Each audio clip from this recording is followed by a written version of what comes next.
Hey everyone, welcome back to Ontario Gardening. So today we are doing a homesteading recipe with some of our stuff from the garden.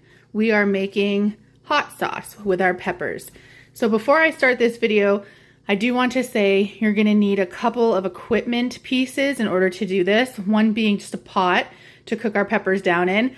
The second piece is you need a blender or a food processor or something to smooth out that pepper sauce once we've cooked the peppers down. So make sure if you're doing this recipe, you have something like that. And then the third thing you're gonna need is bottles or canisters. You can use mason jars for sure to put your hot sauce in. This isn't a canning recipe. This is just a homestead recipe for hot sauce for the fridge. You can save different hot sauce bottles over time. I actually just got these at the Dollar Tree and I'm gonna use these for our hot sauce. I think they might be like a ferment wine bottle, but this will be perfect. This will store up in the fridge for up to a year, so we'll use that for sure. So in terms of ingredients from your garden, you are going to need 10 ounces of chopped peppers, and that is not 10 ounces of pepper.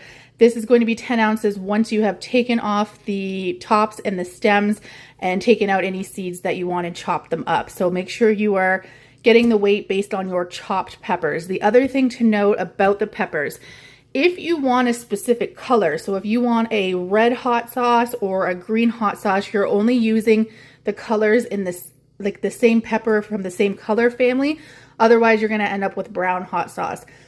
We are personally doing that. I was gonna use these Sugar Rush peaches to make only a Sugar Rush peach sauce. And then I also have some cayennes in here, so I was gonna make like a Tabasco sauce.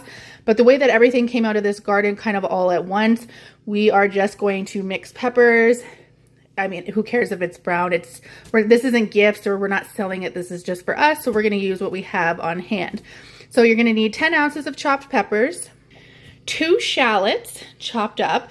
Now I don't have any, so I'm just going to actually just use half of an onion, 5 whole peppercorns, 5 garlic cloves all minced up.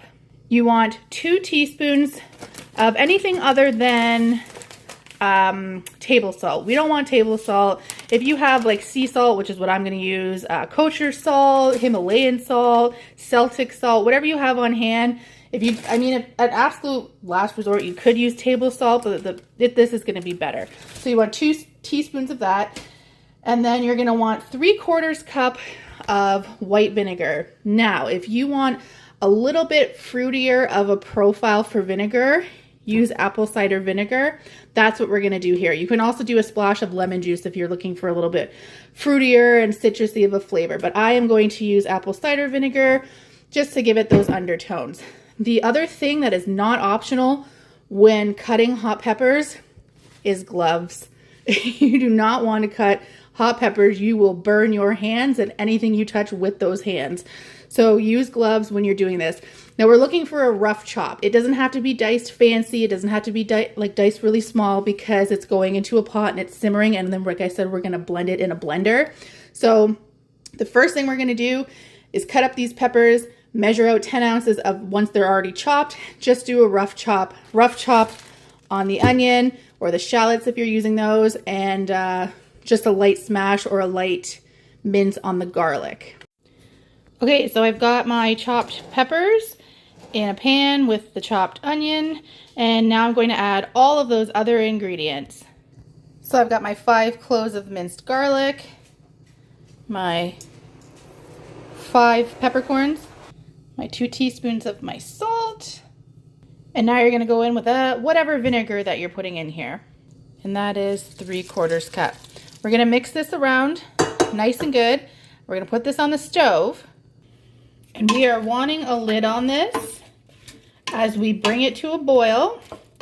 And once all that vinegar gets to a boil, you'll turn it down to a simmer. Make sure the lid stays on it for the duration of your cooking. We're going to leave it on at a simmer for 15 to 20 minutes.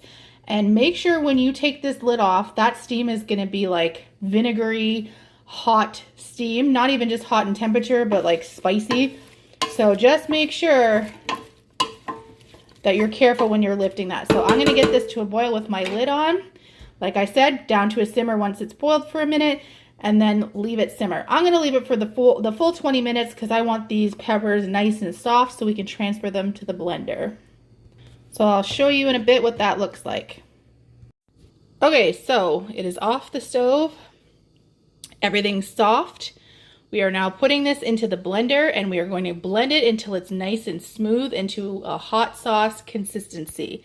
So we're going to start it on low and then we're going to do it higher until it gets there. We're doing this while this is still hot. So I've just taken it off the stove and we're going to transfer it now. And you'll notice I didn't bother taking the seeds out of mine because I don't mind the extra heat, but if you had taken the seeds out, this would look a lot different. If you're finding when you blend this down that it's not becoming smooth because maybe it's a little too dry, just a splash of vinegar or a splash of water even will help that along. So I'm going to do this off camera and I will show you what it looks like when it's done, and then we're going to funnel it into our vessel. So I like the consistency that this is at. It looks like Tabasco sauce. Maybe it could be a little runnier, but I don't want to add any more vinegar because I like the way that this tastes. So we're going to go ahead now and use a funnel and get it into our vessel. And here we have our hot sauce made from scratch. Now this is a pretty big vessel. I'm going to let this cool on the counter before I put it in the fridge. But it's a pretty big, like this is like, you know, a wine bottle almost in comparison to size that you would buy of an actual Tabasco sauce or a Frank's Red Hot sauce. As you can see, that is a major difference. So if I was doing something this size, I could get like probably 3 or 4 of them from what I got here. Because like I said, this is a pretty big vessel. So anyways, thank you for joining us. It's a super, super simple chop, boil, puree recipe. I'm just going to go kill my dog and we will talk to you soon. Bye.